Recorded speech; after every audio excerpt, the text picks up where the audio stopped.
మరి ఈరోజు 3 పాయింట్స్ చెప్పుకున్నాం. అవి మనం ఎప్పుడు కూడా నిక్షిప్తం చేసుకోవాలి, మన మైండ్లో ముద్రించబడాలి. అవి మన స్వానుభవంగా తెలుసుకుంటాం ఒకనొకప్పుడు.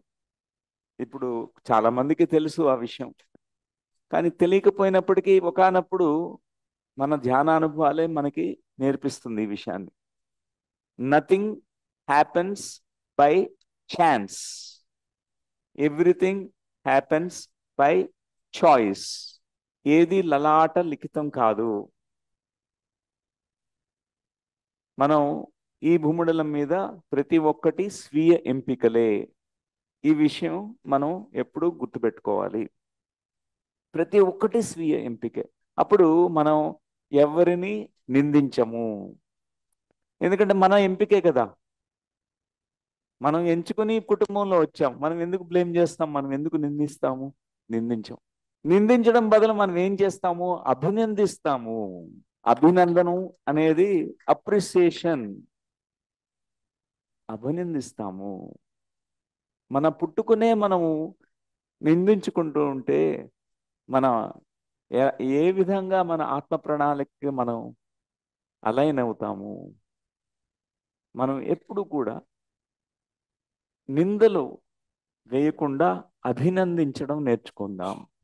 Art of appreciation, appreciating with full awareness. ప్రతి ఒక్కదాన్ని అభినందించడం. వేరే వాళ్ళల్లో మనం ఎవరిలోనూ కూడా మనం నిందలు చేయకుండా, వారిని నిందించకుండా, తీర్పులు చెప్పకుండా, మనం వాళ్ళలో ఉన్నటువంటి గొప్ప ప్రత్యేకమైన గుణాలను గుర్తించి గుర్తించి గుర్తించి మనం అభినందించాలి. మనం అది నేర్చుకుందాం.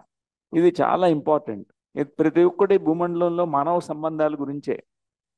ఒక సంస్థ కావచ్చు, మన ఇల్లు కావచ్చు, మన మిత్రులు కావచ్చు, ప్రతి ఒక్కటి కూడా మనం ఎలా సంభాషణ చేస్తున్నాం, ఎలా ప్రవర్తిస్తున్నాం, ఎలా మానవ సంబంధాలు ఎలా ఉన్నాయి, అక్కడ ఈ ఆధ్యాత్మిక సూత్రాల్ని పాటించాలి. ఇది ఆచరణలో పెట్టాలి. Art of appreciation. నింద కాదు, అభినందన. రెండవ విషయం మనం తెలుసుకున్నది ఈరోజు, మన తల్లిదండ్రులు మనకి రైట్ పేరెంట్స్. మన తల్లిదండ్రులు మనకి రైట్ పేరెంట్స్. వారే సరి అయిన వాళ్ళు ఈ విశ్వంలో. మరి వారే సరి అయిన వారు. మన సూక్ష్మదేహంలో మనం ఆ కారణ లోకాల్లో, మహాకారణ లోకాల్లో ఉన్నప్పుడు అక్కడ ఉన్న గురువులందరూ కూడా మనకి హెల్ప్ చేశారు ఈ ఎంపిక చేసుకునేటప్పుడు. ఈ ఎంపిక ప్రాసెస్ మనం ఎంపిక చేసుకున్నాం. ఈ తల్లి ఈ తండ్రి కావాలి నాకు. ఈ కాంబినేషన్లో నేను నా యొక్క ఆత్మ ప్రణాళిక, నా ఆత్మ పాఠాలు వీళ్ళ ద్వారా నాకు కలుగుతాయి, వస్తాయి. అందుకే నేను చూస్ చేసుకుంటానని మనం ఇక్కడ పుడతాం. మన పేరెంట్స్ రైట్ పేరెంట్స్ మనకి అనే విషయాన్ని కూడా మనం తెలుసుకున్నాం. మూడో పాయింట్, అంతా కారణ జన్ములమే. తక్కువ ఎక్కువ లేదు. ఆత్మకి తక్కువ ఎక్కువ లేవండి. మనమంతా ఆత్మలే కదా, శరీరాన్ని ధరించాం. అలా అన్నప్పుడు ఎక్కువ తక్కువలు ఏమీ లేవు. ఎవరి ఆత్మ ప్రణాళిక వాళ్ళకు ఉంటుంది. ప్రతి ఒక్కళ్ళు కూడా కారణ జన్ములే. మనల్ని మనం గౌరవించుకోకపోతే వేరే వాళ్ళ ఎలా గౌరవిస్తారు? మిమ్మల్ని మీరు గుర్తించుకోకపోతే ఏమి ఆధ్యాత్మికత అది? మనల్ని మనం ఎప్పుడూ తక్కువ చేసుకోకూడదు, మనల్ని మనం ఎప్పుడూ ఎక్కువ చేసుకోకూడదు. మనల్ని మనంగా గుర్తించగలగాలి. మన ఆత్మ ప్రణాళిక, మనం చేసే కార్యం ఏంటి? ఇక్కడ కార్యోన్ముఖులుగా మనం ఇక్కడికి వచ్చాం.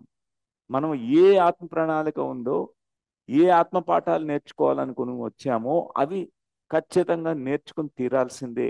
ఆ నిర్ణయం మనం తీసుకుందాం. ఇది మూడో పాయింట్ ఈరోజు. సో మై డియర్ ఫ్రెండ్స్, మరి ఈరోజు మనకి చాలా షెడ్యూలు జామ్ ప్యాక్డ్గా ఉంటుందన్నమాట. మనకి మార్నింగ్ టు ఈవినింగ్ వరకు మన ప్రోగ్రాము.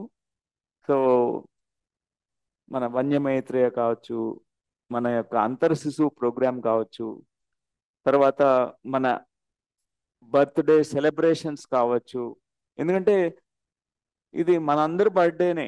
క్వాంటమ్ లైఫ్ యూనివర్సిటీ కూడా నేను పుట్టడంతో క్వాంటమ్ లైఫ్ యూనివర్సిటీ కూడా పుట్టేసింది. ఎందుకంటే ఆ ప్రణాళికతోనే ఇక్కడికి వచ్చాను నేను, ఆ ప్లాన్తోనే వచ్చాను నేను. సో అందుకే క్వాంటమ్ లైఫ్ యూనివర్సిటీ పుట్టిందంటే ఈ పుట్టిన రోజు కదా, మనమందరికీ పుట్టిన రోజే. ఇవి గొప్పగా సెలబ్రేషన్ చేసుకుంటాం ఈరోజు. సో మరి ఈరోజు ఒక కార్యక్రమం మనకి ఉంది, ఒక షెడ్యూల్, దాని ప్రకారం మనం ఫాలో అవుతాం.